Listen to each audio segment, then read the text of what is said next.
a playlist original. Hello, everyone, and welcome to another episode of Back to the Blockbuster with your hosts, Gaius and Jackson. How's it going, buddy? Oh, another fantastic week down. And man, did we ever have a busy week movie news wise. Everyone over in Hollywood and abroad was constantly giving us some new material to chat about today. So there's always happy to check in and discuss that stuff with you. It's been a good week though. Great weather over here. How about yourself? We actually had decent, yeah, you know what? I'll say it was decent weather. We went to the beach on Saturday. Okay. It got kind of cold though. Like it was nice in the beginning and then it got gloomy. Right. And that's when I like tapped out. I was like, yeah, my friends was meeting me at like the bar that was like up the street. I was like, my friend's here. I'm gonna go meet him. It was a perfect excuse to leave the like cold a little bit. But then I brought a change of clothes to my friend's house and she didn't end up leaving the beach right away. So I was still in shorts and a t-shirt. And I never made it back to her house to change either. I was like, fuck it, I'll just deal with it. But it was a good weekend. We did the beach thing. Like Owen and some of our other friends were like in a volleyball class, and they've been doing that like on Saturday mornings. I love volleyball. Nice. And then they go and play like themselves like lately on the beach. So that's been kind of fun. Cool. And yeah, Friday was a normal fun day. Owen actually worked the door at a bar that we go to in Manhattan Beach. He does it every now and then as a favor to one of our friends. Oh, cool. So I didn't know he was going to be working. When I walked, they were having some like Bumble event at the bar for the dating app. And I walked in. Okay, like, that's what I was wondering if that's what you meant. Yeah. I walked in ready to like hand my ID to a stranger, and I was like, "Oh, well, you don't need to give me my ID. What's up?" That's cool. But yeah, that was fun. And then we all a few of us did like Easter together yesterday because like my family doesn't really do nice the Easter. That's the only holiday they don't really like go all out for and bake food for? And want to be together. So we did it with friends, and it was fun. We laughed like a bunch of little idiots, and it was great. It was good times. That's nice. That's what it's all about. My family isn't crazy on Easter either, mostly since like COVID. Me and my parents were like some of the only like family members. Both of my parents are both in the same city. It's like an hour or so away. So we're the only like outsiders, if you will. And since COVID, like that's just been one of the holidays we don't like make the effort to go down and spend it with family. But I see them every Sunday. So it was just, business as usual on Sunday. But man, it was like our first like t-shirt weather weekend here over in Eastern Canada. So it was gorgeous. This week's gonna be all double digits. Picture, yeah. I was like, it actually looks nice. It actually looks nice over there. Right? Things are turning around. Seasonal depression is going away for everybody. Everyone's out and about. It's just nice to see. So, and with that, it just feels like a whole new start of the season. That's awesome. Yeah, we were saying over here because we've had that really weird like cold rain, hail, tornado weather that we hope we earned, like, because usually there's like June gloom and like May gray sometimes over here. Oh yeah. And we feel like we've earned not having May gray or June gloom. Like, let's have like beautiful May through like September sunny days and nice weather. That's what we're hoping here too. That's what we're hoping for. The news day is so heavy. Like normally we go through our watches and stuff like that. Right. And we definitely have some. I know there's some in particular because we're actually recording 2 episodes today.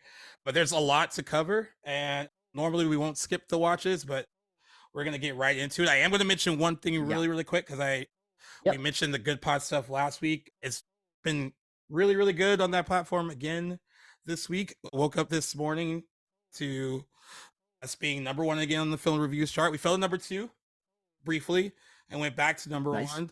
And then when I originally checked it, it said that we were number 2 on the TV and film chart. And then I checked it again and we went up to number 1 on that. And then we were, as far as the top 100 shows, any category, the highest that we got last week was 13, which is pretty amazing for any category. And then we had 3 episodes in the top 100 episodes, and including the spinoff as well. Like I love when like every part of the show is like doing well. So absolutely. That is actually still continuing to climb on that chart. And for some reason, I messaged Jackson this over the weekend. I don't know if we should like thank Selena Gomez or whatever, but the Spring Breakers episode we did is still doing really well on that platform. It's at number 14 or 15 right now. I feel like it. Damn. I feel like it's one of those things where they come out and they kind of go. They stick around for like a little bit, and then there's on to the next one. But that one is hanging in there, and I don't know what it is. I don't know if it's if she's constantly trending, or maybe the episode's that good, or the movie did just HBO Max that could too. I don't. Oh, I remember that. Yes, that So could like be a thing. whatever the reason is, thank you all for listening to it and all the other episodes and just giving us a good look on that platform because it's been just a really good showcase for independent podcasts and podcasters, and we're happy It to certainly is. be cranking out some good work that's actually doing well. So Yeah, it makes it it's like more fun to do this, every Monday.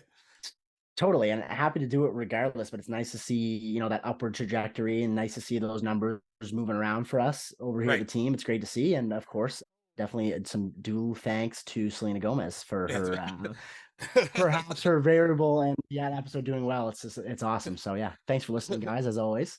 With that being said, like you mentioned, we got a lot to get through, so I'll let you lead us off and whatever you want to cover first.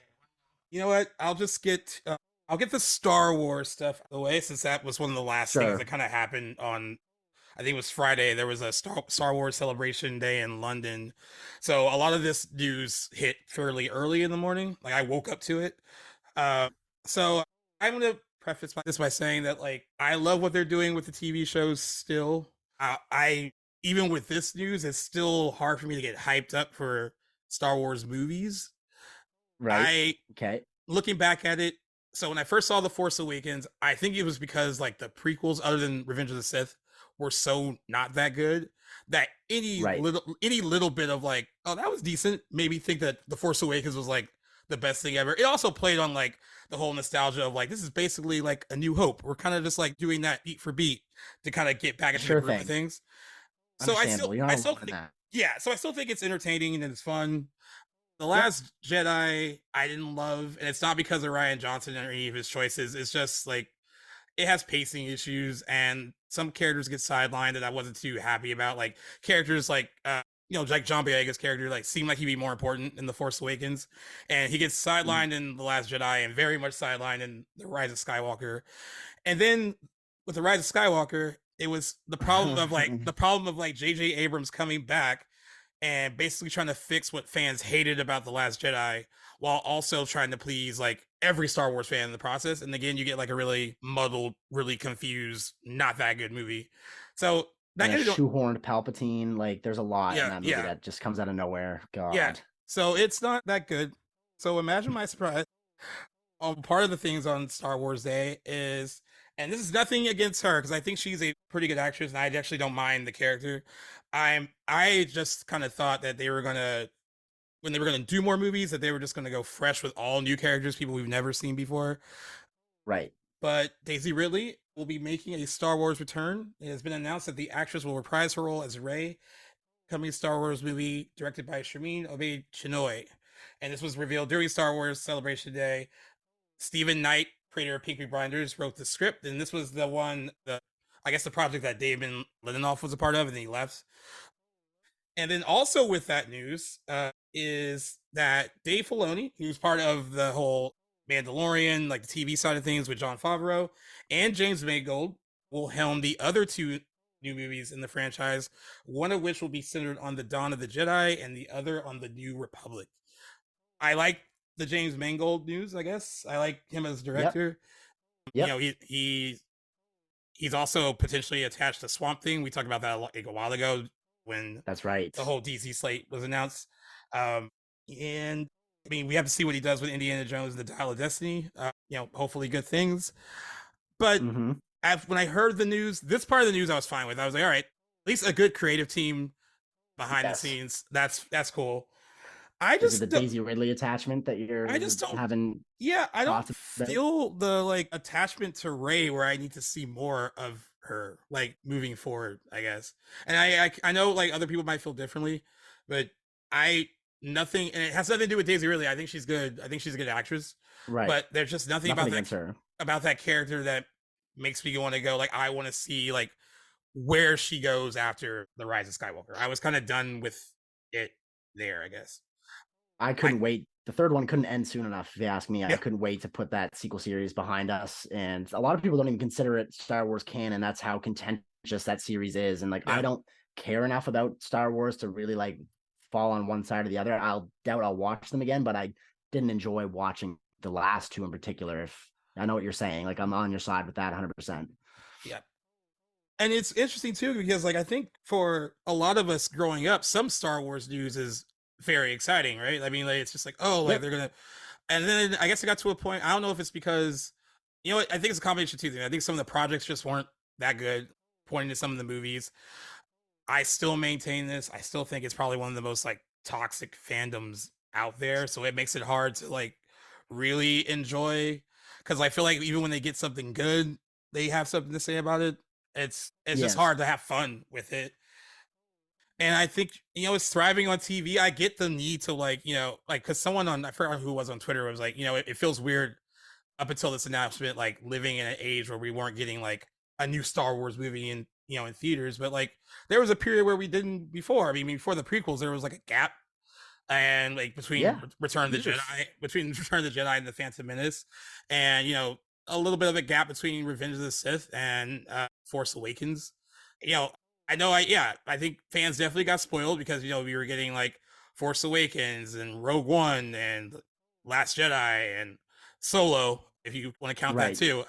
Right, Pretty Skywalker, quickly. all pretty Yeah. quickly, right? And then I think having them come out so fast kind of affected like the bottom line though. Like the quality kind of dipped because there was just more about like less. They all made money. I mean, that's the thing about it. Other Right. than maybe Solo, Solo probably lost some money for them. It didn't do as well as they thought it was going to do.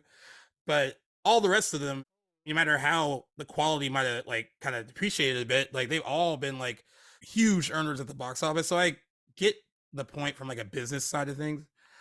Right. I don't know. I feel like my inner nerd should be more happy that we're getting like 3 more Star Wars movies, and I'm just not. Like I don't care. Well, I I mean, think like the only reason I'm like bringing it up here is because we have to, and it's news.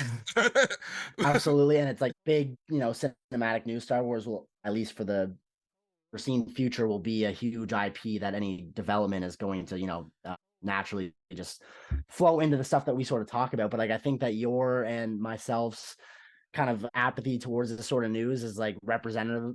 We're definitely not the only people that are feeling this way. If you've like taken a gander online, a lot of people just seem apathetic about this. I think a lot of people are surprised that they are sticking with the Rey storyline when it was just such a contentious end to that sequel series. I for one agree with you. Like, there's just nothing beyond that last movie that I care to see go forward. And I think this is just another example of like Disney just not learning their lesson and doubling down in areas when they really should be taking a step back and thinking, what can we change here? What direction can we go in to really, get back in our good graces? Right. A lot of people did not, that last movie did not have a great reception, nor did the second one in that series. So for them to double down and to continue going down this path, to me, is just huge oversight on Disney's behalf. And again, reflective of just some of their more mind-boggling creative decisions as of late. It just, I don't get it. Yeah, and I'm surprised. I mean, maybe I should be surprised because I'm sure she's gonna get a hefty paycheck to come back. But you know, it's Right. a I don't blame her. well, I don't can't remember. I don't know if she got well, you know, I think she did. I think just being like a female lead in that series, and like I'm sure she got some kind of toxic fandom on her in her own regard playing that role. Oh yeah. So it's almost like, you know, why would you even want to come back? But I guess maybe they pitched her on something really good other than like a hefty paycheck. It Think might about what has she done since? Like, she was she in the Death on the Nile or one of those movies? I feel like she was. Okay, I think she let me look her up because I had a fear when I asked that Beyond 'cause I was that, wondering that too. So it Murder on the Orient Express. She was in that. was in that one. Oh, okay. Yeah, so that was in 2017. So that was like after The Force Awakens. So even Right. it came out the same year as The Last Jedi. And then she did something called Ophelia, and then she did a voice in Peter Rabbit. And Okay. oh, she was in that Chaos Walking with Tom Holland that no one liked. Man. Yeah, it had. I mean, yeah, you're right. You know, so what else? I mean, I think this is just an opportunity for her to come back, do something, be attached to a massive IP, earn some more money. I don't blame her at all for wanting to come back to that for that reason, because her career has not really gone very far post Star Wars prequel series. You know what I mean? Or sequel series rather. So yeah, but no doubt, probably a big decision. I'm sure I can even just think firsthand of many comments and videos dedicated to how much people hated her movies, you know what I mean? And not necessarily her in it. I don't think she does a bad job, but a lot of the writing behind her character was very lackluster. And naturally people are going to attribute that to her. She's the face of it. So definitely scary decision to come back, I'm sure, but we'll see what happens going forward. I think it's interesting because John Boyega, they asked him would he ever want to come back. He played Finn, for everyone that doesn't know. Finn seemed like he was being set up in The Force Awakens to be much more like important than what he was. And I'm sure they probably sold him on that. And then what he got in those other two movies probably wasn't what he thought he was going to get. And honestly, that comes down to everyone that has talked about that sequel series, there was no like set plan from like the start. Like they were going from like every direct, like, so JJ Abrams had one idea, Rian Johnson came in like, well, this is my idea, and then JJ Abrams came back with like, all right, well, we gotta fix what you did and then try to get back to where I think people want us to go. So when there's no clear cut plan from the beginning about where these three movies should be headed, that makes perfect sense that we got what we got. I mean, it really feels absolutely.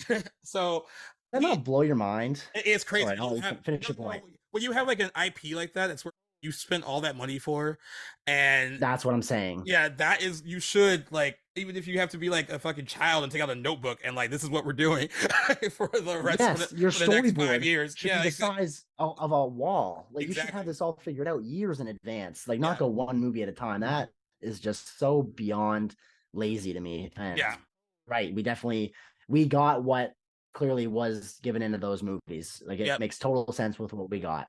Yeah. So I honestly don't have high hopes for. It's because Disney is that all comes down to them. I think in the hands of another studio, Star Wars could be what it once was. It's now just a shade of its former self. And I blame them. But there are a lot of people that are like, hey, like, now have revisited the prequels since the sequels series came out. And now people are looking at those movies in a much more positive way. Like, I'm not one of them. I don't like Attack of the Clones. It's a slog to get through. What about Jar Jar Binks? I actually didn't mind Jar. I've never minded Jar Jar Binks. I was like, I knew he was made for children. Oh, really? I knew he was made for children, and I was like, all right, whatever. It's not made for me. It's cool. It annoys the shit out of me. At least Phantom Menace has like that last 20-30 minutes, like a whole Duel of the Fates, like Darth Maul fight. I mean, that's cool. Like that is sick. Yes. And then Revenge of the Sith, even though there's issues with like the screenplay, at least it's building to this like kind of dark kind of conclusion that we know we've been building up to, and like we've been all wondering like how we got there. And Hayden Christensen is like way more improved in that one than he is in Attack of the Clones. So I actually like that one. I think it's pretty good. But now, people are looking back at the other ones that aren't so great. I've seen people talk about Attack of the Clones like it's, hey, it's not as bad as you remember it. And like, I'm pretty sure it is, but like, whatever, you do you. If you like it, great. I think the general consensus is they have aged, they've at least improved, if not stayed the same, that they haven't gotten worse with time, I guess. Yeah. Kind of like, a benefit for those. Like, I'd say like, only thing going for like the sequel series is like the production value behind it. Like they look really nice because they have the benefit of being made in the 2010s. Like they just look great. But beyond that, I can't see these movies aging particularly well either. I don't think they will stand the test of there are some people that love The Last Jedi. The critics liked it. I mean, it has better critical reviews than like the audience score is horrible on Rotten Tomatoes. Yeah. There's some people down the line that always pick that one movie that's, it's going to be like viewed as like a misunderstood masterpiece like 10 years from now. There's some people that think that fans will like change their mind about that one, I guess. They say that, but do you think they actually think that? Because Disney reviewed, like critics when it comes to Disney content just have rose-colored glasses on, if you ask me. And I'm not going to maybe I'll insinuate that there might be something going on behind closed doors. This is all unfounded for the record, but I would not be surprised if this was the case, because like some of them I just cannot excuse. Last Jedi being one of them. I don't know how any critic I don't know what they glean from it. I haven't really read any critic reviews in a long time of that movie, but it just seems sus to me. Yeah. God, I hate them. Yeah.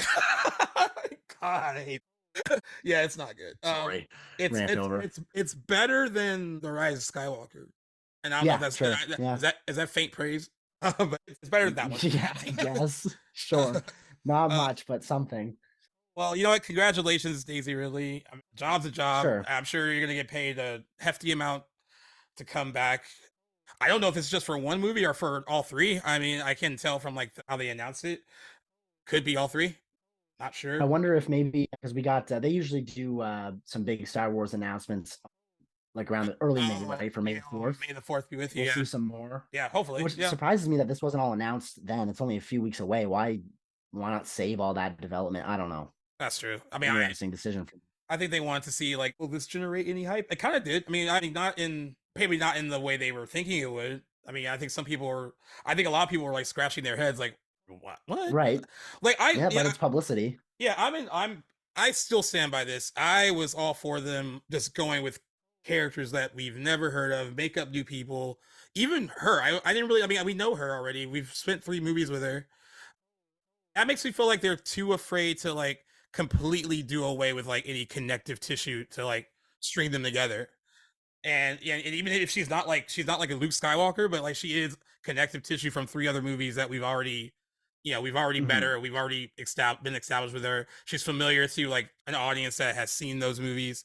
I would have just preferred if they just started from scratch almost and gave us new people and a new story. 100%. I'm with you. Let the Skywalker saga just live and let die. Like it is done. I don't see why we're still beating this dead horse. We're lucky that it wasn't completely ruined. I mean, some might argue that it was ruined. Not that it's a perfect saga by any means, but ended kind of with a whimper. I don't know why you'd want to open that door up again. Like again, I think, like you said, this James Mangold and Dave Filoni helm the movies represent better kind of creative direction for Star Wars property that I think a lot of people are gonna probably be more into. We'll see how it all goes. On that note, though, I know what you're saying. I can appreciate like why they'd want James Mangold on that, why that might generate some hype, but like James Mangold he's been a fantastic director for a decade plus now, and I just see him being roped into these Disney projects, and I kind of feel like he's just going to be. I'd much rather see him be doing some original work. Like he's done some fantastic movies in the 2010s and earlier, and I just feel like he's going to be sucked into this Disney rabbit hole, and he's done Dial of Destiny for them. He'll be doing the Star Wars. And I'd be interested to see almost like goes from there. Yeah, it's almost like it's weird because he's a great director, right? So if you have the opportunity, I guess absolutely. When you're him, if you have an opportunity to like do a franchise movie, I mean, I guess you take it. But he doesn't seem like the kind of person that just wants to be stuck doing franchise movies. But like, even though something like Swamp Thing isn't with Disney, it's still like part of going to be like part of a big franchise material. Yeah. So I mean, on the one hand, it's good for him as a director. I mean, projects like that, and I'm sure it will help him. It's work. Yeah, and it will help him probably get other smaller projects made that he wants to do. And there's always that. That's a good point. I didn't think of that. I can also see your point though about like him being almost like a cog in the machine now, where it's like that's what I'm worried about. Pushing him around from one project to the next. Like, you're our guy. You're our guy now. And and his hands are just going to be so tied, like any other director that works for them. Like it is such a studio orchestrated project, any Disney project. Like I just feel like their hands are so tied on the director's chair. It's almost like very rarely doesn't feel like this. Is why like more recent years I've kind of like taken it easier on Rian Johnson after The Last Jedi, because I'm sure a lot of those decisions, the things I did not like in that movie, probably weren't from him. He probably just did the best with what he had to do.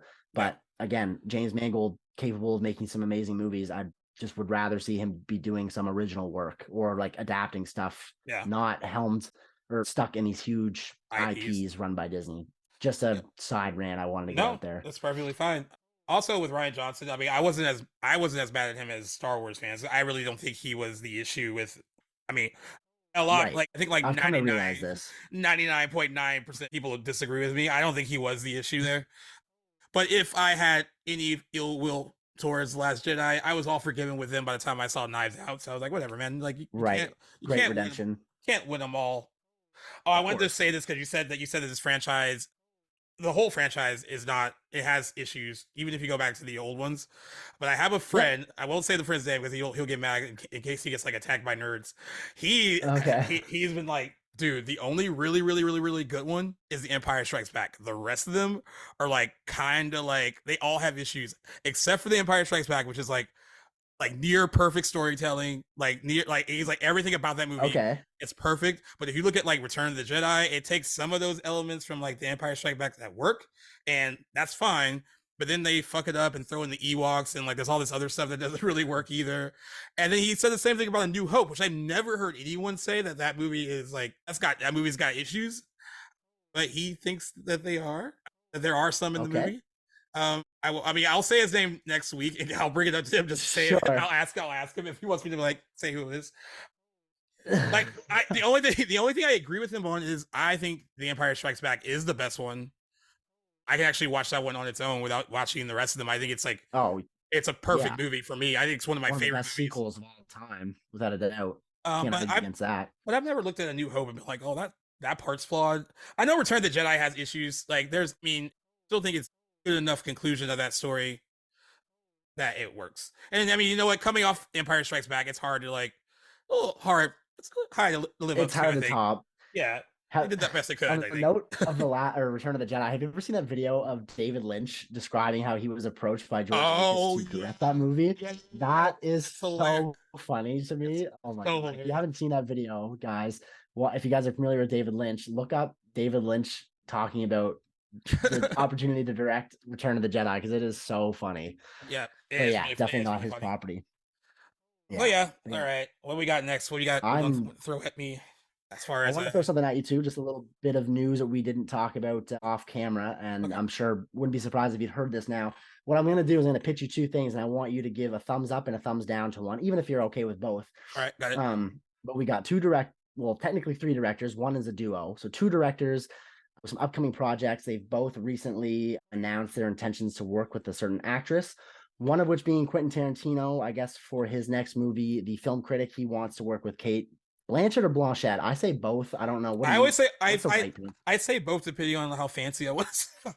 Yeah, I unconsciously just say go with one or the other. So forgive me, Kate. I don't know how to pronounce your last name. But yeah, so Quentin Tarantino wants to work with Kate Blanchett, and the Safdie brothers, the duo I mentioned, apparently have been eyeing up Megan Thee Stallion for a role in their next movie, which I don't know any other details about. So based on those two, not necessarily casting decisions, but rumors, what do you think about either one of those? Thumbs up, thumbs down to both, either? What do you think? I definitely will thumbs up. Have you heard about either of these, by the way? No, I hadn't. No. I would definitely thumbs up Kate Blanchett or Blanchett working with Quentin Tarantino because she could read the phone book and be good at anything. And then like, is that not a perfect casting? And she's worked with so many great directors already. You might as well add him to the list before he taps out after his 10th movie. The Megan Thee Stallion. Okay, I'm gonna say this right now. I'm not opposed to rappers and stuff like appearing in movies. Right. It's fine. Like I remember when Hustlers came out and Cardi B was in those trailers. I was like, all right, whatever. I can deal with it. She wasn't in it. She wasn't in it. She wasn't in that. She wasn't in that much. But she did. She was fine. And the movie's really good. I don't know. I mean, I think Megan Thee Stallion as a rapper and performer is really fun and engaging to watch. Like she has like a lot of stage presence and energy. My only other exposure to her like acting wise is from that episode of She-Hulk that she was on. She-Hulk. But I also trust those directors though, man. They worked with The Weeknd. Yeah, that's true. Yeah. It's not like out of left field for them. I just thought that was an interesting. All right, I'm gonna thumbs down it, but there is potential to turn me around. If I'm sure it won't. I'm not expecting her to be like the leading lady in their movie or anything. I'm sure it'll be a small role, but yeah. Oh, that's hilarious. But yeah, no, Kate Blanchett all day. Work with Quentin Tarantino. If there are deals in place, I hope they get signed like immediately because I feel like there's been questionable movies that she might have been in, but she's never been bad in anything I've seen her in. Like she's probably one of the best actresses of her generation, and she without a doubt. Don't believe she's worked with them before, so that's another solid pairing. I think this makes me wonder who he will build if he built a cast around her, like who else it would be. Like you only go up from there, I guess.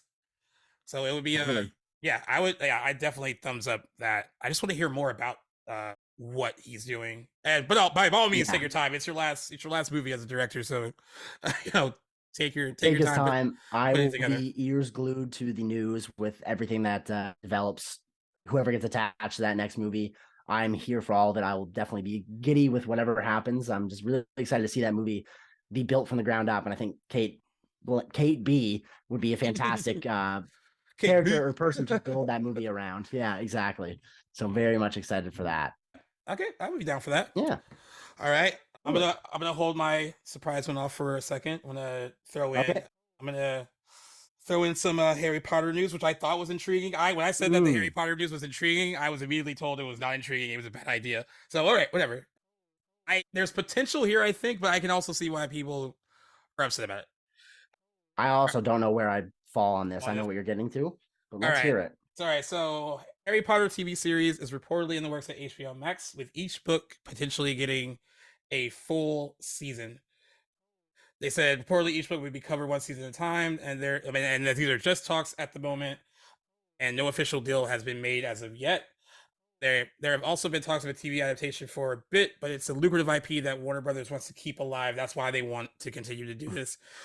Last November, Warner Brothers Discovery CEO David Zaslav clarified that the studio is focusing on franchises pointing to properties like Harry Potter, Game of Thrones, and Lord of the Rings as examples. I kind of think the idea of doing a TV show where each season focuses on one book is pretty interesting, because I think there's the movies are long. I mean, I guess there's a lot you can cover, I guess, and like I don't know how many episodes they would be, but I feel like there's maybe some stuff you could cover on a TV show that you didn't get to cover in the movies. Certainly. Absolutely. Even though I know the movies a lot of them are incredibly long and they do cover a lot. Yep. But that's what I'm intrigued by. But then yes, I was quickly, and some of the comments on G-Reels and other people were like, they already did it perfectly, like as motion pictures. They're fine the way they are. They ended it the way they should have been. I don't want to see someone else playing Harry Potter or Hermione. You know, like they are fine with how it is. And I actually can understand that point and kind of agree with that a bit too. I'm just intrigued about the whole like each book getting a season thing. I think you can really flesh out a lot doing it that way. But I also, like we talked about before, you know, that comment from him from last November is also like one of the reasons why I don't love this either. It's like, oh, like we're focusing on franchises now. Like we're really focusing on Harry Potter and Lord of the Rings, and like, yeah, the key word in his statement was lucrative. Like, this is all just trying to keep this huge lucrative IP alive. And like for that, I just say my interest for that like kind of goes out the window because of that. That there's nothing creative that they're looking to explore with this. They're just looking to keep this alive for the next generation to make however much money they can from it and squeeze it like a sponge. And I fail to see any artistic integrity in like that project, which is why I say like thumbs down to it. However, the idea, like any saving grace that project might have comes with the idea that they can adapt a book per season. Like that is an interesting thought, but I say give it another 10, 15 years before you even try and touch Harry Potter again. At least like Harry, Ron, Hermione story. If you want to do other stuff, sure. Look how Fantastic Beasts have gone. Like those have been pretty middling reception. I don't know what critics have to say about them, but like they've not been groundbreaking by any means. So like how alive is the Harry Potter IP right now, do you think? Like is that something that we're going to jump at? I don't know. The thing is, like the Fantastic Beasts, the first one did well. It made money. Right. The second one did fair enough, but made less than the first one. This last one pretty much flopped. Right. I even think with the first one that made a lot of money, like, you know, if you're 10, 20 years removed from that first Fantastic Beasts movie, it doesn't stand the test of time at all. It's not going to be like one you remember. And I think that's the problem with like the Fantastic Beasts movies, is that I think Warner Brothers is like, hey, with those films, they're like, they can still play in like the Harry Potter universe and like it'll still be fun. But like when you make a lot of movies in a row, of course they're based on like prior stuff already, but when you make a lot of movies in a row with certain characters and certain people playing them, an audience latches on to that. That's who they want and that's who they see. And like, yeah, you might get lucky and be able to play in that universe again and have like a loose connection to like, you know, what came before it. But like I think that's what people end up liking at the end of the day. They really care about, you know, those characters that they got to meet across like several movies, and you know, it's either them or nothing. I imagine if this does move forward, like the casting for these roles again for a TV show is going to be under such a microscope, and then of course who they get to write it and who they get to direct the show, and like it's a lot. I do like the idea though, like kind of similar to with the movies, having like a different director with a different style kind of attack each season a bit, because I feel like the Harry Potter movies got a bit better once. Well, I know like the last few were directed by the same guy, but I think like once Prisoner of Azkaban, once Chris Columbus left after the first two, and we got that really, really dark one, that became like the template of like, all right, this is what we can kind of do each movie moving forward. I like to see that with the TV show, like whatever different creative minds can like make almost, yeah, that would actually vision. is a great idea. Kind of not in the sense like making it, what's that word? Like American Horror Story. What am I thinking of here? How they make it like a anthology.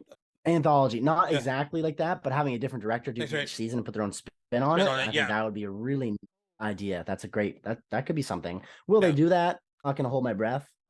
This will be one that I'm definitely going to be, looking for updates on, but I just can't see. I just don't have a lot of faith that they will make the best creative decisions. We will see. I'll be the first to, eat my words if I'm wrong, but I'm waiting with bated breath. Yeah, and since I wasn't even going to mention this, but since you mentioned American Horror Story, I'm just going to give this like 2 seconds. I can't believe Ryan Murphy. I mean, if it was going to be a cameo, I'd be like, all right, whatever. But Kim Kardashian is going to be on the next season of American Horror Story, and I don't think as like a cameo. I think she's like got a main part. I do love Emma Roberts in that franchise. Like ever since Coven, I think she's done some amazing stuff on that show. Also, that show hasn't been relevant to me in a very long time. I mean, it's not nearly as good as it was. I was just like, I can't leave it to Ryan Murphy. He would cast her. I mean, I could just yes. Bring attention to the series probably, but like I almost feel like I feel like, and it's not like I hold Kim Kardashian in like this huge regard or put on a pedestal or anything, but I'm like, I kind of feel like she's above joining a show for its 12th season just for some clout. Like, you know what I mean? Like, why are you doing that? That's just weird to me. Also, couldn't believe it's on its 12th season. Like, I haven't even heard of like it kind of, I think past 7. I think what you see here is that it might benefit them more than it benefits her, because like you said, the last season that aired, I didn't even know it was actually airing when it aired. My friend messaged me, they're like, "Are you watching?" I was like, "I didn't even know it was back," and I cover that for like work. I had no idea it was back. Like that's a lot. I mean, season 1 is still like the best of that show, and then I love season 3. Like after that, it's just like a wave of just like it's just okay. Yeah, there's many of them I want to check out. I've never seen American Horror Story. Which I don't understand because definitely like high school time. Like I remember when those shows were at its peak, and I love horror related content, and just don't know why I didn't sink my teeth into that show. But one of these days I'll probably watch at least the first 5-6 seasons just to say I have, because they interest me. But yeah, it just seems like it's fallen off. I just feel like I don't know why Ryan Murphy's making so many seasons of the show. Like anyway, he's not the only one guilty of bringing shows out longer than they should have, but very interesting news. Yeah, I'm glad you brought that up because that was just one of the other drops. News. It was one of the stuff that came out today. I was like, I'll mention it. I'll give it like 2 minutes of my grace. Sure thing. Yeah. Anything else? Was that like the first big thing since 12? Or I think it's called Delicate. That's the name of the season. I don't know what it's focused on. Yeah, I don't know what it's focused on. What? I mean, I'm glad. Weird. I think it was maybe smart to announce it with Emma Roberts, not just Kim Kardashian. Like, it's like, all right, at least Emma Roberts is like a familiar face to that franchise. Yeah. But yeah, I was just like, no.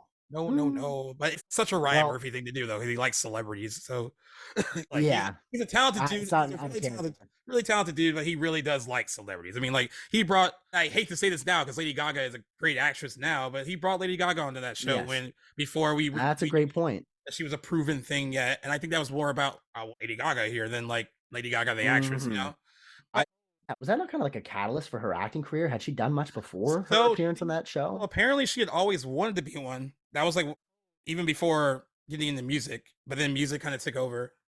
She always in the back of her head still wanted to like get involved in that. And I know she had like some small parts in like Sin City 2 and stuff like that. And but then like American Horror Story Hotel was like her first big leading thing, and she won a Golden Globe for it. And then of course, A Star Is Born, House of Gucci, right? And then the rest is history. And now Joker 2. So she's everywhere. She's on the up and up. Yeah, she is. She's doing good. All right, what we got, buddy? Maybe some little different direction, some better casting news. Definitely something that we had chatted about a little bit, but we got that little teaser, which I'll just preface by saying I was expecting more out of that little video we got regarding the Maxine casting. I was thinking at this point we would get some footage, but as far as I understand, and I didn't really check my sources here, but apparently they haven't even begun filming this movie yet, Maxine. It starts filming this month. So okay. Yeah, that's aiming for end of the year. That's why I'm hoping. I mean, I want this year. I'm hoping. I feel like a movie like this can be wrapped and done and edited and given quickly, to the hopefully. For those that don't know what Maxine is, Ty West directed a little horror movie called X, which kind of took a lot of us by surprise. I didn't see it coming. Thought it was really, really great. Got crazy good reviews when it came out. It was crazy is that it came out like maybe a month after Scream last year. So this was like, and I was like, and I was like, there's that girl again. There's that Jenna Ortega girl. Like she wasn't even like the main star in X. No, fucking Amy Goth is amazing in it, playing a dual role, in she's X. a star. She's a star. You know, guys, playing a dual role in that. Her and Ty West like had conversations about these characters and like while filming X and like where these characters could go, and then like wasn't totally planned that we were going to get a trilogy out of this, but during those discussions while filming X, they came up with like Pearl, which was like a prequel to X, and through more of those discussions, they came up with Maxine, which will conclude their X trilogy. It's not something that I knew we were gonna get when like we got X, but I like X more than Pearl, but they're just different movies. They're different movies. They're very different movies. I will say that performance wise, her stuff in Pearl is like in a perfect world, she would have been like in the Oscar race for sure. Exactly, 100%. If people didn't look down on like horror movies and the Academy. But yeah, I actually just saw Infinity Pool, and I'm just looking at someone nice. I'm just looking at someone that everything she's done that I've seen her in, she's just 100% committed to it. Like it doesn't even feel like acting anymore, and like she's just like a joy to watch. And I'm really excited about Maxine and see how they wrap this up. But I'm also excited that they got like a pretty stacked cast and support her. Stacked is the word, 100%. Why don't you go ahead and rattle off some of those names? I have in front of me as well. Elizabeth Debicki, Moses Sumney, Michelle Monaghan, Bobby Cannavale, Lily Collins, Halsey, just for good measure, Giancarlo Esposito, and Kevin Bacon. Kevin Bacon was the one that surprised me the most, other than Halsey being in the cast. Right. But yeah, playing a cop, no doubt, like always. Probably such a good authoritative figure. Yeah, I think he is playing like a detective or something along those lines. But I feel like I'm under that impression anyway. I feel like you get a cast like this because they've seen these first two movies and saw how good they were, and they're like, this is something great to be a part of. Definitely. So yeah, I was surprised. I didn't know what names to expect to be joining her. It wasn't any of these. I'm completely happy with it though. I mean, I think gives me like even bigger hope for that movie. Exactly. So far they haven't steered us in the wrong direction.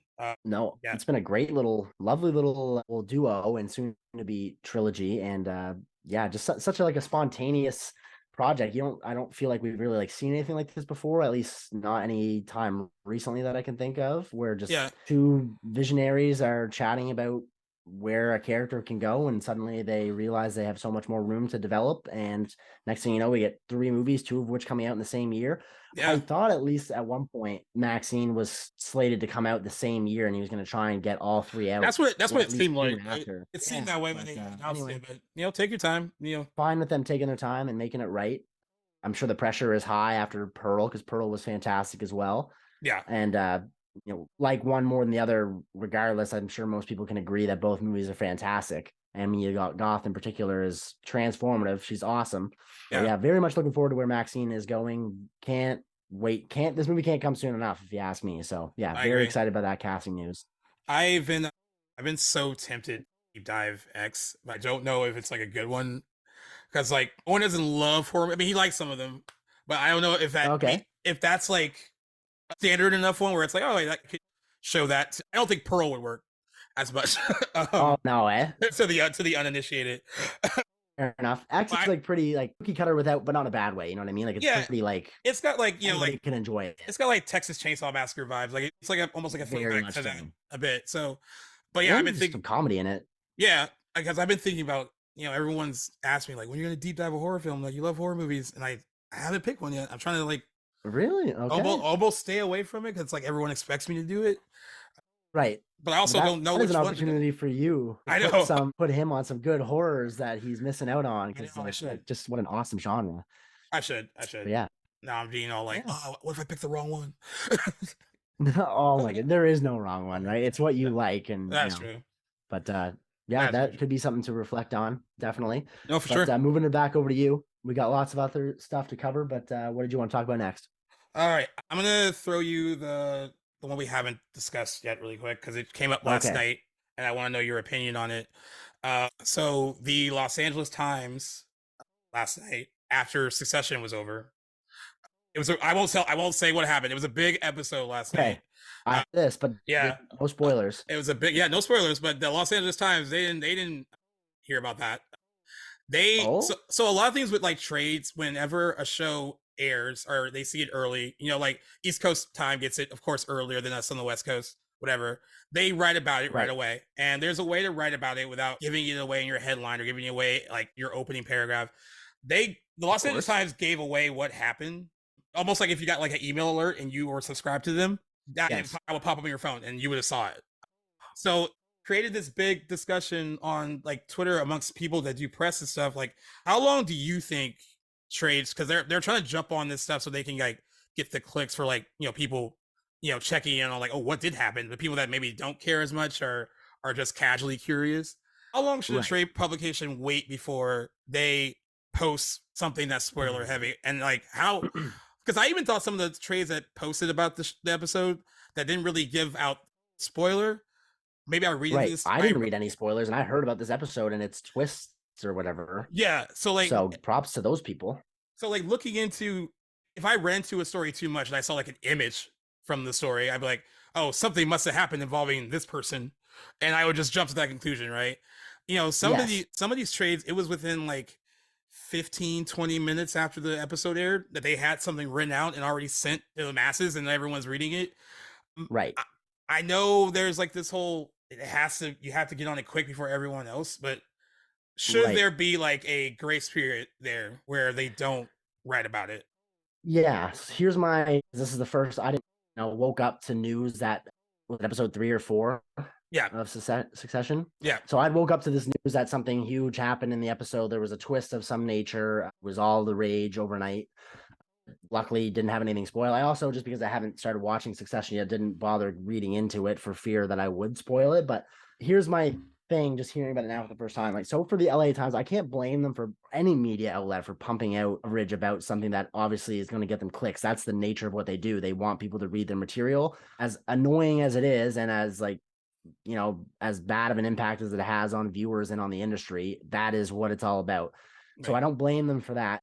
Blame them for maybe spoiling it or not taking care and precaution not to spoil people that hadn't seen it. But I think a good workaround about this would be some sort of, and this is probably a reach, I have no idea what would have to go into this for it to happen or who would be on board, but for there to be some sort of writing embargo for 24 hours after content is released, if there was somehow a way for the industry to regulate that, I think that would be an awesome thing to be incorporated that everyone would have to abide by.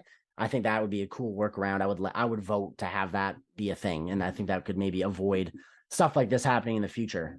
But yeah, shame on them for spoiling it for their West Coast viewers that got this spoiled for them. But I don't necessarily blame them for pumping it out because that is the nature of the beast. You know what I mean? Yeah, I see what you're saying about so when you go to a press screening and you go see a movie early, there is an embargo on. There's a social media embargo, which usually kind of gets lifted that night. They were like, hey, you can't write a full review, but you can like write a blurb, and you can't give away anything. And then there's like a review embargo, which is like usually a couple of days or so after the screening to give like time. If they're really proud of the film and they want the reviews out early, they'll usually lift it a day or two early because it's not like it's spoiling anything. It's just saying that the movie's great. Something like Scream was full reviews of Scream 6 were embargoed until the Monday. So you couldn't write a spoiler review or do a YouTube video with spoilers until the Monday after it opened. Because they were like, we want to give people a chance to see it on opening night or opening weekend and allow them to enjoy all the surprises. I've covered some TV shows like ahead of them airing, and there are embargoes on that. What I don't know is if there's embargoes on live, like something airing that night. So I don't know if there's anything in place for that. There should be. That's what I was going to ask you next, if you knew of or had any insight as to why that might not be the case. I don't understand why there would be for movies and not for network television like that. Especially if you know that episode you're revealing something very huge or something huge is going to happen. And, that's why because what I also saw on Twitter, which I guess also makes sense, is Mm, if you live on the West Coast and you know that East Coast viewers are getting this thing that you watch every weekend, stay off. maybe don't go on Twitter and like and browse. And 100%. there's a solid point there, but you should also not be an asshole and spoil something for someone No, you shouldn't. when they haven't had the chance to see it. That's right. But can we rely on humans not to be shitty like that? Probably No, not. probably not. We Probably know not. better at this point. But it is a shame. Just baffling that in this day and age where this has been so commonplace for so long that it would slip up like that and let that happen on such a huge in vogue show right now. It's not something I would have expected. So just for I just wanted to know. So was the and or answer this as carefully as you can. So cautiously. So did they like just straight up like spoil the twist, or was it just that they just announced that there was a twist in the episode to look out? They straight like, up they spoiled it. He really just spoiled it. Right out and said what when it was who it involved, and it was just like, oh my god. Thankfully, so I watched, because I remember I told you I wasn't gonna watch the old Evil Dead because we're doing an episode about that next. I wasn't gonna watch it because I watched it recently. I was just gonna watch the reimagining 2013, but then I was like, you know what? I'm gonna watch them back to back because I've never watched them back to back and see how they kind of like stand up together. I wish I did that. So I did that, and I was kind of tired after that because it was after I got back from the whole Easter thing, and I was like, all right, I was kind of tired. I went on the computer one last time, and I saw that Succession was trending, but I was like, is it trending because it's Sunday, or is it trending because something's going on? So I scroll a little bit, and someone posted something that wasn't a spoiler, but gave an indication that this episode is huge. And what a lot of people have been saying, what this person said that stuck out to me was like, this is one of the best hours of television I've ever seen in my life. And I was like, I did read that as well. So I immediately got off the computer. I was like, I'm tired, but I'm going to stick around and just stay up and watch it because I don't want to get it spoiled for me tomorrow. And good job for you for doing that. Quite frankly, it is pretty on the Mount Rushmore of television episodes. It was so like one of those where it's like, give them all the Emmys, like every single one for that, that episode by itself. And like, I know it just makes me so like, it makes me proud that the storytelling is so tight that they know where they're going, what they're doing, but makes me sad that we're going to lose this like really good, well-written, well-acted, well-directed show after the season because it's just really fucking great. And we talked about those actors last week. Every single one of them just like stepped up and brought their A game. They were just like came in swinging. And I don't know how they're going to compete for their Emmys. Like I don't know who goes supporting, who goes lead. Right. They all can't win, but they're all getting nominated. Like most of them are. Yeah.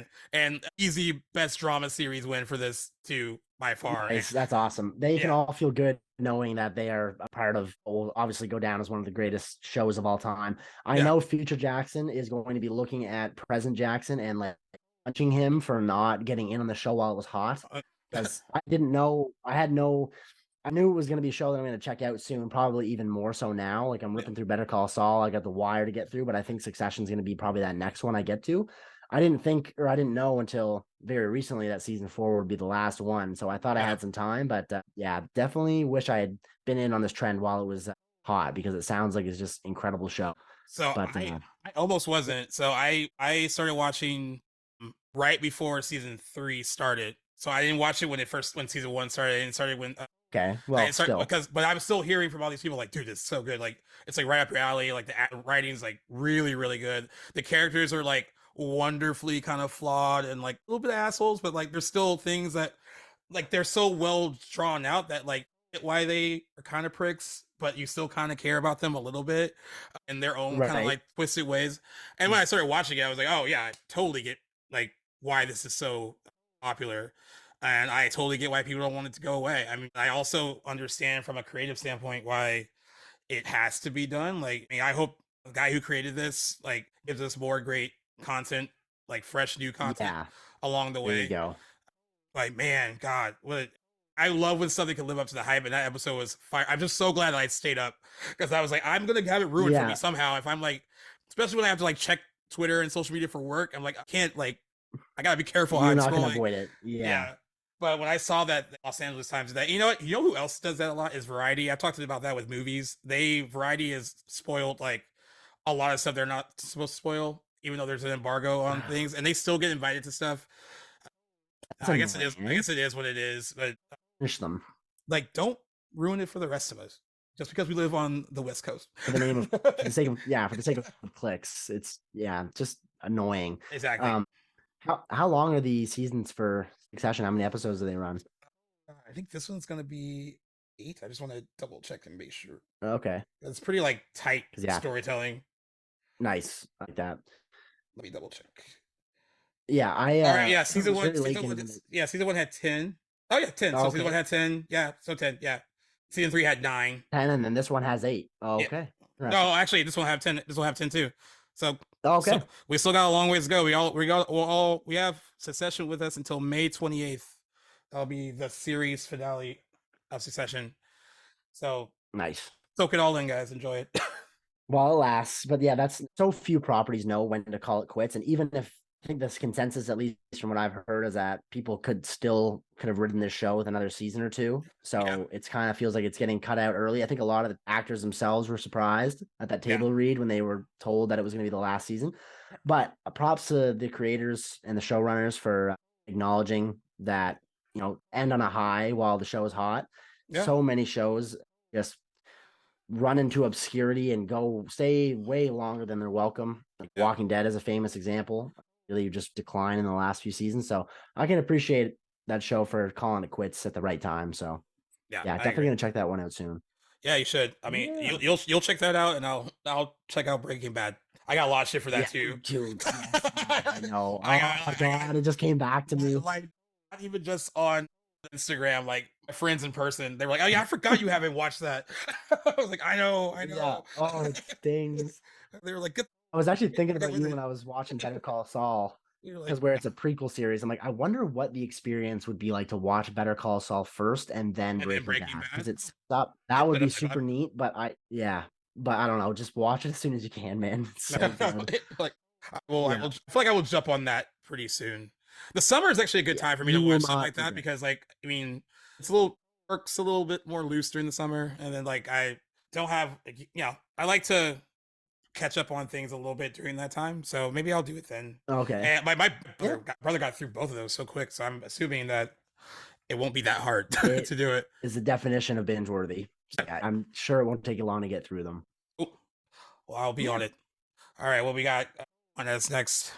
Next, I'm sure we could have seen this coming. I can't remember if either of us mentioned this when Puss in Boots: The Last Wish was doing as well as it was. Oh, we were hyping that up. We were hyping that up in the box. I got a lot of attention. Yeah, I'm sure this does not come as a surprise. But this week we found out that a 5th Shrek movie has been greenlit and is in the works. I don't know how far into production, or not production, but pre-production they're in. But it seems that the Shrek verse, which I never thought I'd be saying that, is very much alive and headed forward. So yeah, we got a Shrek 5 to look forward to. Yeah, so this kind of dropped. Illumination was already having. We're going to talk about this later. They've had a great weekend with the Super Mario Brothers movie, but they're being interviewed about that, and then they got their other IP got brought up, and their CEO said that in that conversation about like other IP, like they also announced that they're thinking of doing a Sing 3 on top of that. And then also Shrek 5. And I guess the most important thing is that they are looking to bring back the film's original voice cast, which includes Mike Myers, Cameron Diaz, and Eddie Murphy. Says no deals are officially in place, but he says that negotiations are going very well. And he said that we anticipate the cast coming back. Talks are starting now. And there's every indication that we've gotten is there's tremendous enthusiasm on behalf of the actors to return. It's such an easy payday for them. They can just do that from home, probably. Probably, yeah. Now, the CEO also wants a Donkey spinoff movie to happen following the critical and financial success of Puss in Boots: The Last Wish. Eddie Murphy has also said that he seems down for it. Back in January, Murphy said, "If DreamWorks ever came with another Shrek, I'd do it in 2 seconds." And that was in January. So another Shrek, he's down for that.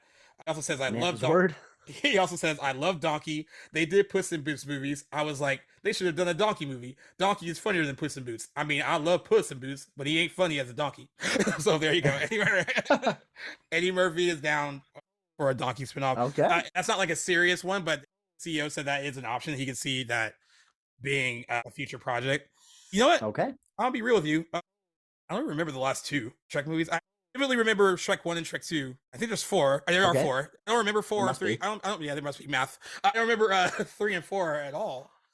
Like, whatsoever. Straight up, I can't even confirm that I've even seen. I know that it's called Shrek the Third. I know that much. I may have seen it in my childhood. I can't recall. I know I haven't seen Shrek 4. Is that what it's called? Shrek 4? I think it's called Shrek Forever After.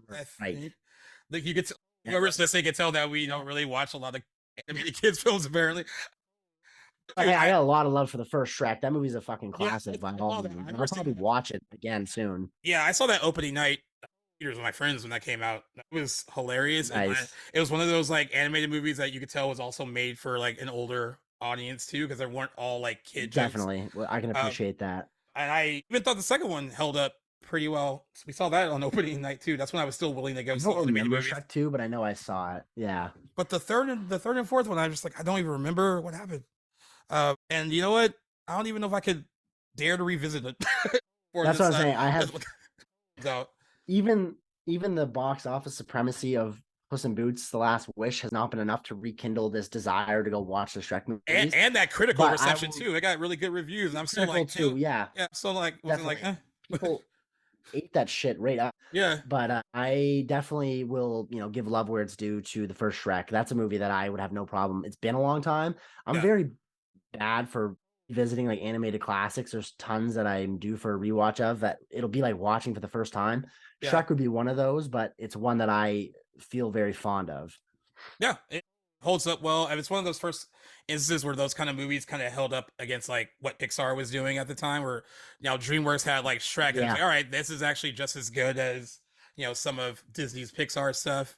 I remember that being a really exciting time for those movies, and they were funny. And honestly, at the time, it was like one of the best things that Eddie Murphy had done in like a long time, and he's not even physically. That's a great point.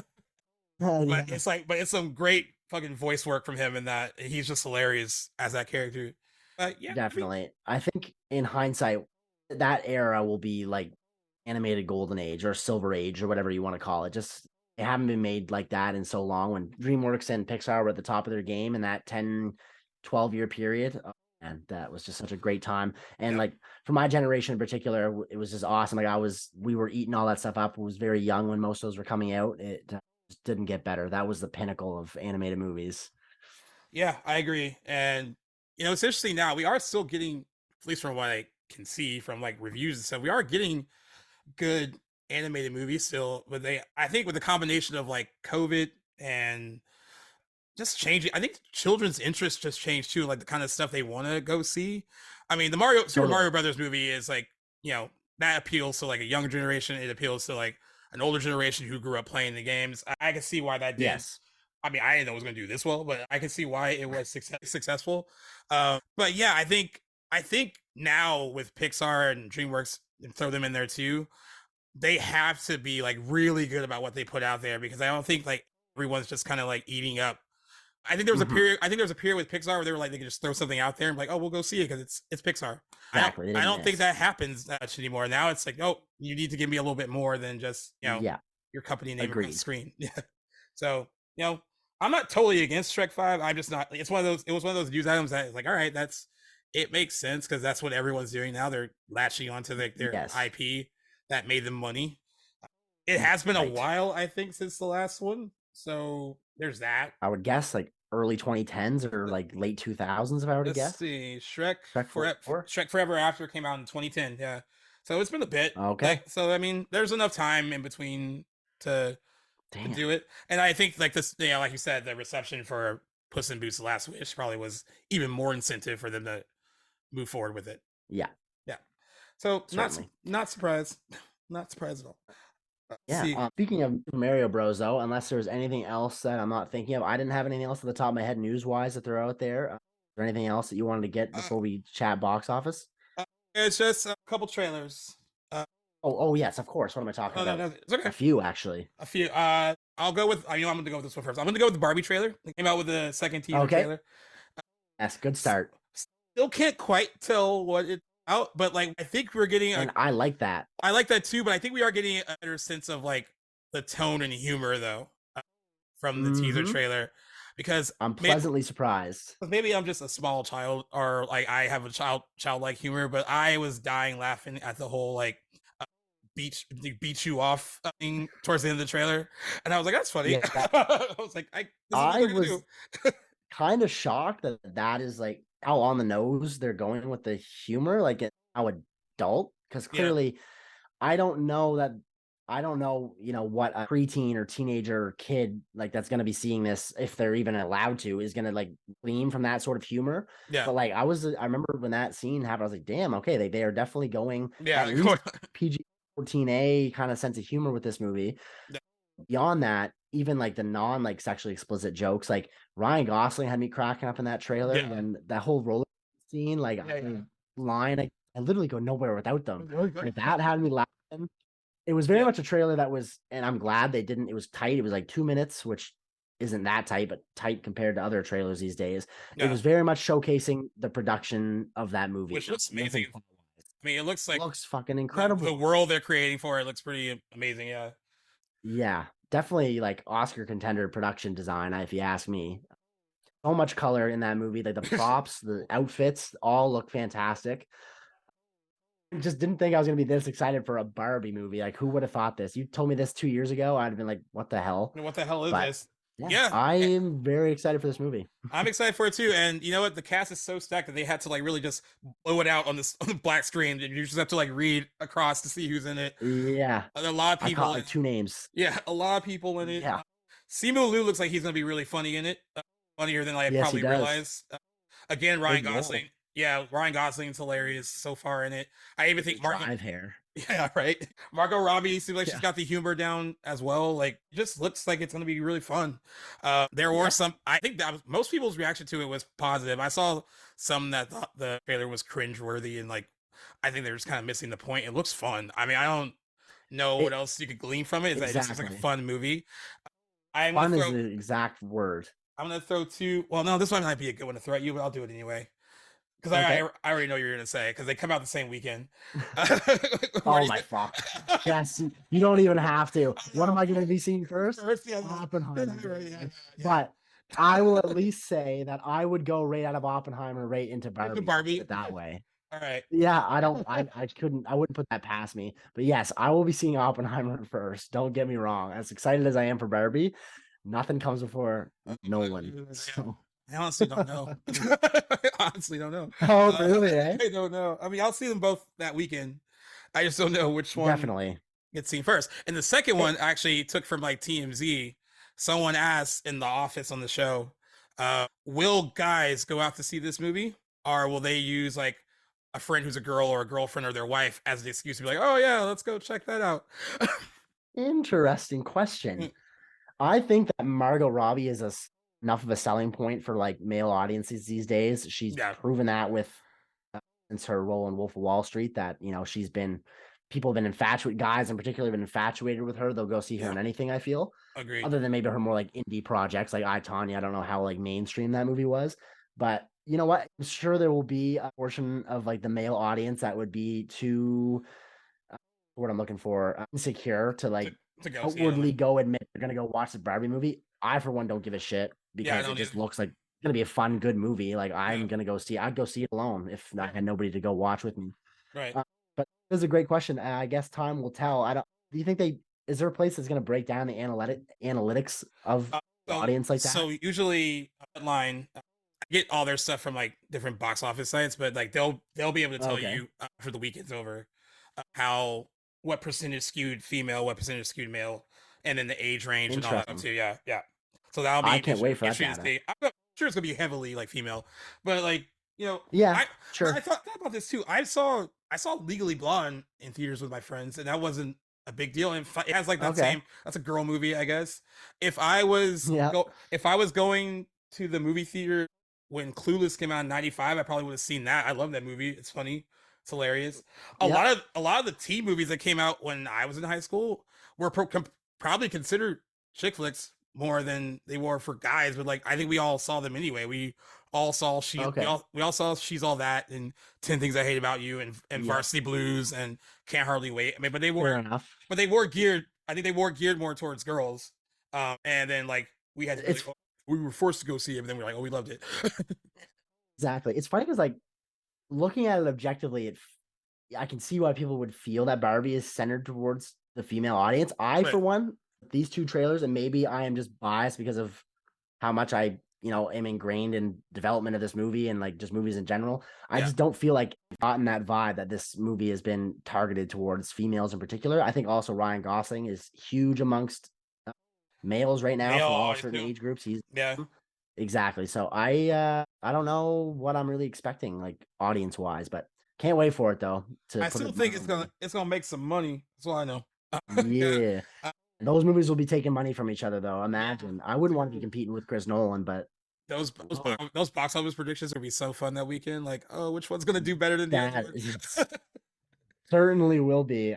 Because like, because here's the deal: one movie is definitely shorter than the other one in long run time for the Nolan one, and that could be an issue. But yeah, what a fun weekend! I love movies. Oh my god, that's gonna be awesome. That should be really, really fun. But yeah, for everyone, guys, girls, whoever, Barbie comes out on July 21st. It should be a fun weekend at the movies. And it would kill me for leading with the Barbie trailer instead of the Spider-Man Across the Spider-Verse trailer. Right. As Spider-Man Into the Spider-Verse is like one of his favorite movies. He like loves animation like that. And like, I remember one year I was at Comic-Con, they were previewing footage for that movie. And I had to cover the Venom stuff. And I was like, all right, I'm just going to leave after that. I wasn't going to stay for the Spider-Verse stuff. I didn't know anything about it. And then my friend convinced me to sit in and just stay. And I was like, all right. And then they showed us like 15 minutes of it. And I was blown away by what I saw. And then when I finally saw the movie, just visually just fucking amazing. And what you could do with a Spider-Man story when you have that kind of limitless potential with like the animation and visuals. A lot of doors open. Yeah, very much a groundbreaking film. Made a lot of money. Won the best animated feature Oscar when it came out. That's right. So now we finally get a sequel. It looks just as visually amazing and entertaining. It looks like it has like even like a strong like emotional component to it as well. Like it's not just like gonna be a fun kids movie. I have no bad things to say about it. I'm excited for it. It's just gonna be a really busy June because this comes out like June 2nd, I think. June 2nd or 3rd, one of them. Oh, it's that quick, eh? That close, rather? That close. And I'm excited for it. It looks great. I really had nothing else except for that. I love the idea of like all the different like Spider-Man and stuff in it. Like all these kind of like characters you would see in the comic books that you never thought you would see like in like more mainstream like Spider-Man projects. Like they're popping up in this, and that's pretty cool. And then Miles Morales has like a character in the first one, and so far in this trailer is just like an interesting, fun character, like for an animated character. So like I'm excited for it. I think it's gonna be fun. It's gonna be good. This is also part one of like another. There's gonna be another one I think next year. Right. So we have more of these coming up. But like, yeah, if it's just as good as the first one, I'm all in.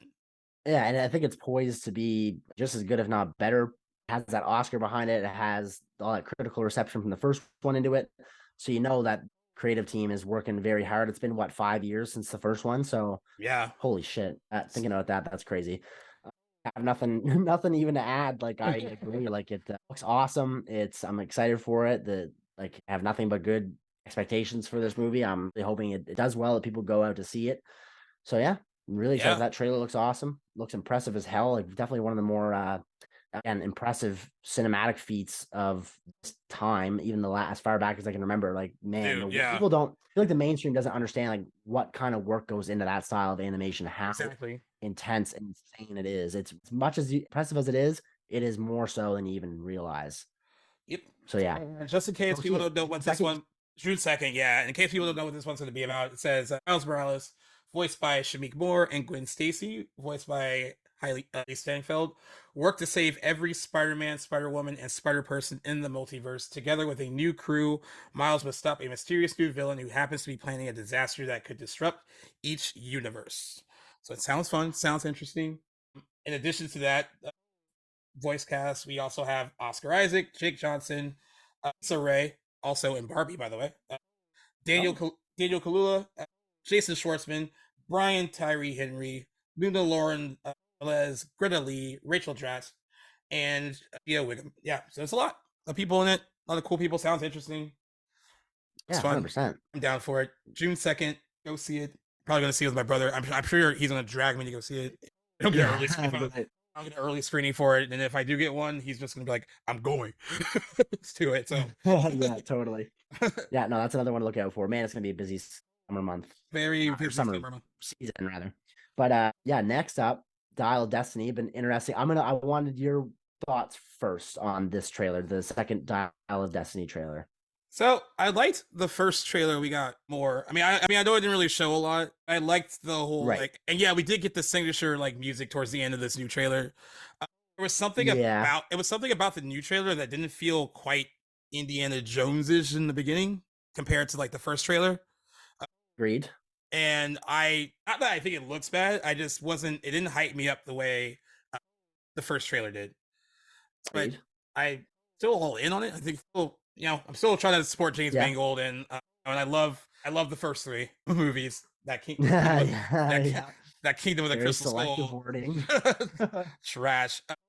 But yeah, I just wish I felt the same way I felt after that first trailer that I saw. Yeah, fair enough. I'm very conflicted as to how I feel about this movie. Like, I'm sure I'll go see it because I've never seen an indie movie in theaters yet. Yeah. I only recently saw the first three, like over a year plus ago of the first three. I never even bothered watching the fourth one. I just can't help but feel like, again, as cool as it may look in some parts, like this is just a property that I feel like we should have let die. I love James Mangold. I'm always excited to go see a James Mangold project. But again, like I was mentioning with that Star Wars movie he's now attached to, I'd rather just him be doing his own original work instead of getting suckered into a property like this. I'm not personally like that looking forward to like Phoebe Waller-Bridge's presence in the movie. I can't remember. Did she write? I see if she wrote on this. I want to make sure before I say anything. I know I'll be more like hesitant if that's the case, because I feel like if that is the case, we could just be looking at another Bond situation with her. And I just feel like this trailer definitely is positioning her to kind of like take the mantle from Indy, and I don't want to see that happen. Like, Indy's the man; it's his movie. Seems like he's taking a backseat to her. It looks like you might be okay. But there are 4 writers of the plot. Jez Betterworth, John Henry Betterworth, I guess even they're brothers. David Cope and James Mangold also contributed to the script. So that's 4. I always get weirded out when I see 4 screenwriters on the project.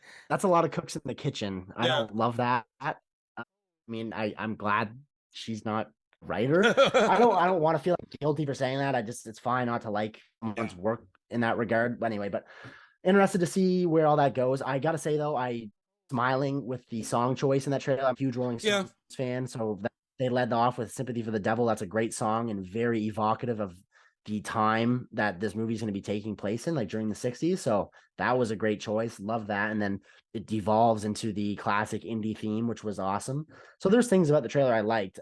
Again, there's definitely holding my breath for this one. I'm torn on what I'm expecting from it, but I think I would just be better off not having too many expectations and just see what we get by going in to see it. So interesting to say the least. So yeah, I mean, of the trailers, this was my least favorite of them, of the ones that we're covering. Okay.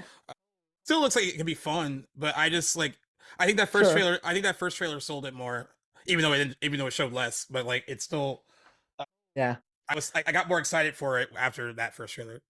Yeah, actually, another point, speaking of seeing less, we do see a little more of Mads Mikkelsen's villain in this movie. I gotta say, I'm very excited for him. I love him. I think he's a great casting choice for this movie. Can't wait to see him in a villain role. He will be probably the main reason I'm going to see this movie, to tell you the truth. Dude, he's awesome. Did you ever watch Hannibal, the TV show? Yeah. So he finished it up like a year ago. Yeah. So I was really sad when it got canceled, but I mean, at least we got like three seasons of solid seasons. Like, it was so well done. Like, it's interesting when they always tell you don't touch like Silence of the Lambs, like stuff like that. It's perfect the way it is. We talked about it too with like Psycho, right? Like, don't touch Psycho. Like Gus Van Sant tried that, didn't work out. But then you get like TV shows like Hannibal, and then you get TV shows like Bates Motel, where it's like, all right, it's different enough where it makes it bite your tongue, right? Yeah. So you're like, all right, still like respects like what came before it, while just kind of Right. like playing around in that same pond a bit, and it works. Hmm. Yeah, that TV show is Right. so good. Like from start to finish, he was fucking amazing on it.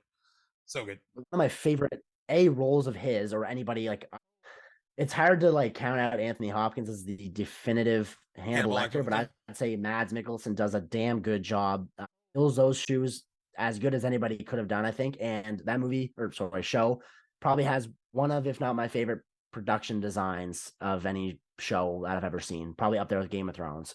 Like it Nice. is a Yep. beautiful, insanely looking show, and some of the most grisly, fucked up things I've seen on a show or movie. Be like And by the regardless way, of the this was medium. on. This aired. I mean, I don't know how you originally first watched it. I was a person for it, but Oh, okay. when it aired originally, it was on NBC, which is like network TV.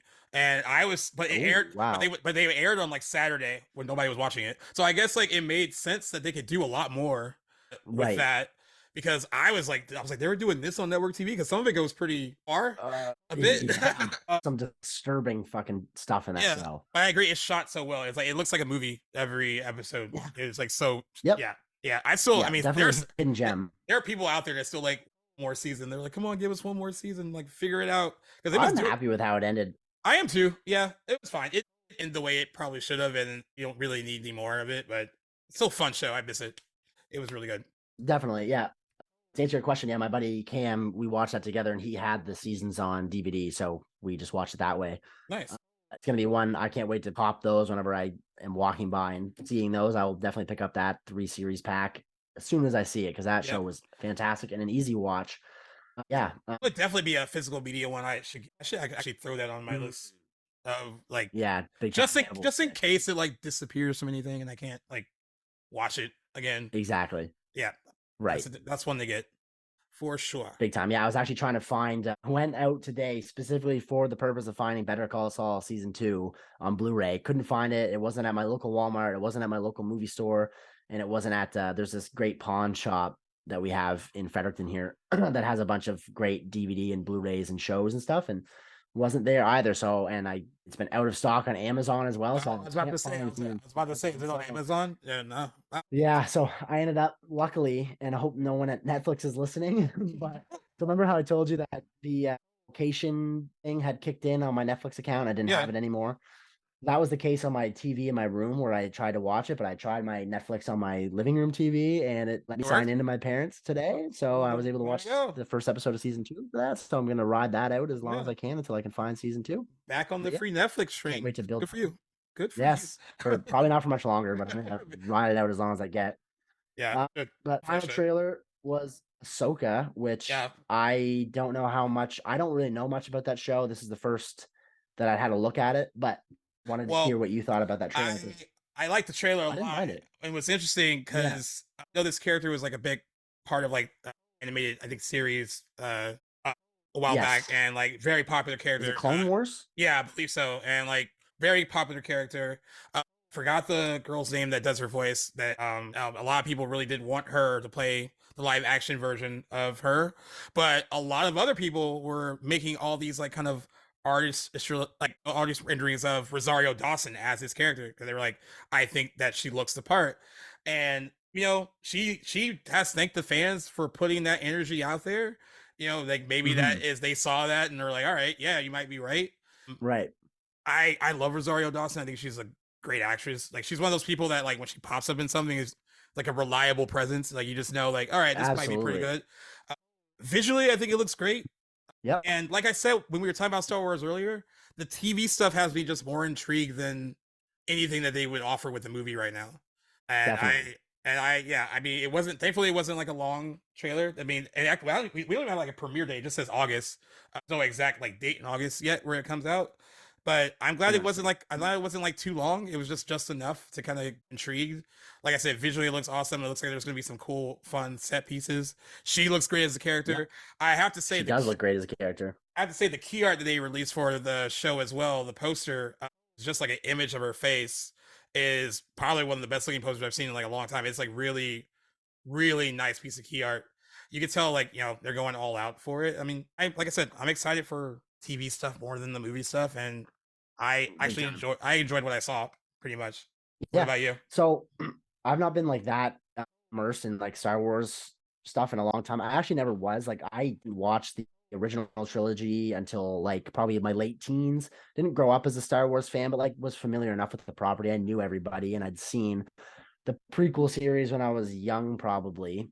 Didn't really have much of an opinion of them. So I wasn't like a Star Wars fan per se. Now I've come to love the original trilogy. I'm due for a rewatch here soon of the sequels, or prequels, sorry, God. So again, so getting into my point here is that I'm not that familiar with like Star Wars canon. I didn't really have a lot of context or like knowledge of what I was looking at in that trailer, but what I did glean from it is that it looks great. It tone of that show looks like it's in a right direction. Seems like it's going to be a little dark. Yeah. Rosario Dawson looks as good in that role as I think you could have found anybody to be in it. She looks just like what I've seen from her character, at least in the property. So like I was pleasantly surprised with it. I don't know that I'll see it. I don't know how much faith I have. Again, trailers can be misleading all the time. We've had dark in tone trailers that have not reflected the reality of the content of the show before. And if I were to put my money on it, I would say that this show could be guilty of that as well. But Right. for what it's worth, trailer was good. I watched it at the gym earlier, and I was like, "Damn, okay, that actually looks pretty sweet." I think they're introducing a couple new Sith characters who look pretty badass. Her with her like saber's white. Yeah, they That's look what it white. looks Yeah, like to yeah, me. yeah. Yeah, I was like, That's that's cool. it Yeah. looks like she's holding these glowing white. Uh, what am I looking for? Freezies. That's what they look like. You know what I mean? Yeah. She had two of them. I was like, that's badass. Like she looks pretty sick. So yeah, no, overall, like good looking trailer. Don't know what will come of it, but Yeah, it I was all agree. right. It looks pretty good. Oh, so I'm not gonna spend too much time on this. I have to mention it because the late '90s person in me has to mention it. Ha, okay. One of my friends would be upset if I did mention it because they're like excited about it. Cruel Intentions Okay. is getting a TV adaptation. Cruel Yes. Intentions came out in 1999. Jackson, hopefully you'll still be doing this with me next year. Movie turns Oh, 20. That movie turns 25 next March, and that'll be a great chance for me to see it for the first time. I've not seen it. yeah. So I mean, that was like at peaked, like this is like Sarah Michelle Gellar, Ryan Phillippe, Reese Witherspoon, and Ryan Phillippe were like married at the time that they made this movie together. Cool. Will Blair is also in it. It's loose. It's based on Dangerous Liaisons, which like involves and Cruel Intentions involves like stepbrother and sister, and they're both very rich, and they go to this like Manhattan prep school. She gives off appearances that like she's a good girl because she's like head of her class and all that stuff, but she's not. She's ruining lives all over the place. So Reese Witherspoon plays this girl Annette, and Annette is the new headmaster's daughter. And Catherine, who's played by Sarah Michelle Gellar, bets Sebastian Ryan Phillippe that he won't be able to take her virginity, and if he does take her virginity, he can sleep with her, sleep with Catherine, his stepsister, or if he loses, that she will get his prize 1956 Jaguar Roadster, which means a lot to him. Yeah, I imagine. It was a big hit in the late 90s for a lot of us that were watching those movies then. They tried to give it the TV treatment before. There was a show called Manchester Prep that was going to be on Fox. That was like a prequel to it. Fox scrapped it at the last minute, but actually Amy Adams is in this. Is like pre like her being like a huge star. Okay. They had 3 episodes that they eventually turned into Cruel Intentions 2 to just like cut it into a movie straight to video. And there's also a Cruel Intentions 3 straight to video. And then NBC actually ordered a pilot in 2016 for a sequel series to it with Sarah Michelle Gellar returning. It didn't get picked up though. So this is Amazon's behind this one. They've been trying to make it since 2021, and I guess they're finally gonna move forward with it. Straight to series order with 8 episodes so far. Okay, interesting. What do you think? So, as someone who's seen the movie and I've probably seen it multiple times. Like, what do you feel about it getting the TV treatment? Let alone that the property's being revisited. Like, what do you feel about the episodic sort of approach to it versus the movie? It seems like they're taking the idea of the 2 step siblings thing and like switching the world in which they live in, because like it says the series is set to follow 2 ruthless step siblings who would go to great lengths to stay on the top of the social pyramid. In this case, their focus is the Greek life hierarchy at an elite Washington, D.C. college instead of high school. After a brutal hazing incident threatens the entire system, they'll do anything to preserve their power and reputations, even attempt to seduce the daughter of the vice president of the United States. It sounds like they're going way out there Okay. for this. I gotta say, movie is simple so, and like it's fine the way it is. yeah, But this sounds like it's a little over the top. a little bit. Oh, the vice president's daughter. That's a little bit. Why not like have like the dean's daughter or something? You know, that would have been great. I gotta say, I like the idea of the college setting versus high school. High school. Like I find modern movie or contemporary high school settings, I find cringe as hell for the most part. But college, even though it's not that far later in life, I think goes much farther than high school lets you. Yeah. So I like that. Well, we were talking. 90s is a different story. 90s. We were talking about Wild Things. We were like, oh yeah, they were in high school in that movie. Like, you watch Cruel Intentions, you forget that they're like I think they're seniors in high school, and then like Alma Blair's character is not even a senior. I think she's like a sophomore or junior, and definitely didn't look like either of them should be in high school. No, probably not. But yeah, then you kind of forget because they're like drinking martinis and sipping on champagne, like where they get it from or where they're buying it. Right. I used to when I would watch Gossip Girl, like in high school in the first couple seasons, but they would go to like hotels on that show and order drinks. They like go and be like, oh, can I get like a dirty martini? Like, you're 17. Like, yeah, like what? It's like they don't want to explain that in TV world. They're like, no, that's fine. They don't card the thing. Right. You just gotta suspend your belief with that stuff. But that like these days I find it's even harder to look beyond that than it is with like earlier shows or movies. I don't know why that phenomenon is or why I can't get around that, but maybe because I'm like just out of like I'm 7 years removed from high school now, but through university and I just find it so much more believable. I just remember like Riverdale was like very popular when I was like wrapping up high school, early university. And I remember thinking like this is just so unbelievable because high school is just not like this. But I find it's gotten worse as the years have gone on. So I like the college setting idea. That's going to be cool. That might be worthwhile checking out. Yeah. And it's interesting to see these things being made as like episodic television now rather than like, I prefer that with this than just a remake, remake the movie, which is itself a modern day remake of an older movie.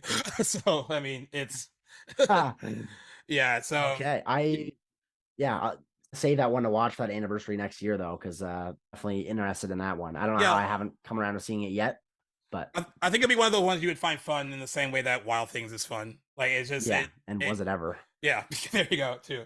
So I guess lastly we have crazy box office, and you know what? I'm not even mad. Oh my god! I'm not even mad that I was wrong because this is just great to see families going back to the movies. In the case of Air, it's good to see the older skewing audience going movies. Yep. It's very exciting. My $100 million prediction was very, very, very wrong. Well, not even in the 3-day. The 3-day is like well beyond that, and the 5-day is like. So you have to break down all those. So for us, for sure. The Super Mario Brothers movie grossed $146.36 million in 3 days, so from Friday to Sunday. But we must remember that it opened on Wednesday to take advantage of the Easter break and holiday. The 5-day total is a record of $204.6 million in 5 days. And then globally, the opening comes in an incredible $377.2 million per estimate. That is insane. That's crazy. The animated feature now kicks Transformers Revenge of the Fallen's $200 million Wednesday to Sunday opening to second place among 5-day US/Canada starts. And then and it's an animated record, right? Yeah, it's an animated record too. Yeah, it's crazy. Holy smokes. And then among Easter weekend openings, Super Mario Bros. Ranks third behind 2016's Batman versus Superman, 181 million. So they're talking about the 3-day. And then 2015's Furious 7's 161 million. And yeah, like you said, the global opening is a record for an animated film. This is a case where like the critics and audience members are like at a complete disconnect because this has like a 56 or 54% on Rotten Tomatoes, but the audience score is super high and like it's in the 90s at an A cinema score. Okay. I think this is just nostalgia for a lot of people that went to go see it, and then the younger generation loves it too. So there's that. I can't help but feel critics, and this could be completely wrong. This is just my consensus, is that critics probably are comparing it to video game iterations and like comparing the characters maybe to like how they've appeared on screen before the movie. Yeah. And maybe like audiences are just like not that critical about it and are just like looking at it objectively how fun it was and whatnot. That's just my guess anyway, is to explain that discrepancy between audience and critic reviews. Having not seen it myself, is definitely something that would push me more towards going to see it. Yeah, I guess so too. And here's another really fun, interesting fact. It says, in regards to US and Canada admissions, Super Mario Brothers counts over 17 million for the 5-day weekend.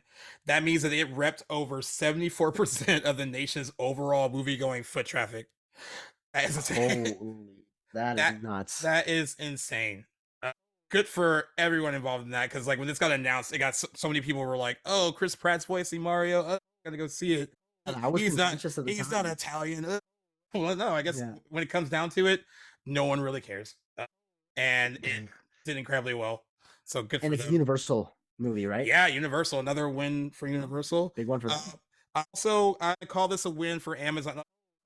Air costs $90 million to me. I'm just gonna preface that because that's a lot for a movie like this. That is a lot. It's a big and I hear there was also a $40 million marketing spend on it as well, but it grossed 14.4 million over the 3-day.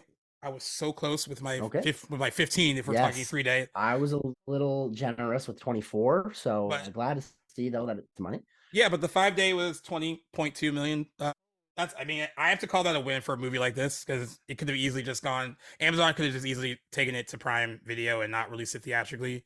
And I kind of think though the word of mouth is so good on this, the reviews are so good that it could stick around and kind of hang out and still collect a little bit of money. I could see it performing like The Social Network. I think The Social Network tapped out at like $90 million when it came out. It got released it got released in October of the year it came out, but it seems to have like the same kind of vibe that I think is very similar to Air. I did want to mention this. Our friend Brittany, who actually used to be on the podcast with us when we started, actually sent me a message about Air because she listened to one of our last episodes. And she wanted to clarify something. Actually, so she was like, I listened back to your last episode, and I know I'm biased on Air, but I think there's an important factor for you and Jackson to discuss on your next episode when you talk about the box office. So Artist Equity, it's the Ben's production company, is doing something for the first time ever, where if the movie does well and makes a profit, when the department heads will make more money instead of just their day rate pay. So it's allowing crew to be investors in the movie for the first time ever. So that's actually a really cool thing. And then she also mentioned, also, this is a first-time screenplay for the writer, and Matt and Ben gave him full credit. He is only 30 years old. So there is that. That's right. Yes. So that is just so wholesome to see. These Hollywood heavyweights just really giving the credit to this up-and-comer, like someone that they were once upon a time.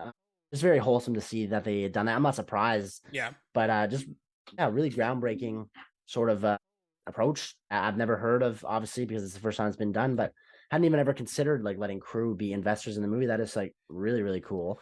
Yeah.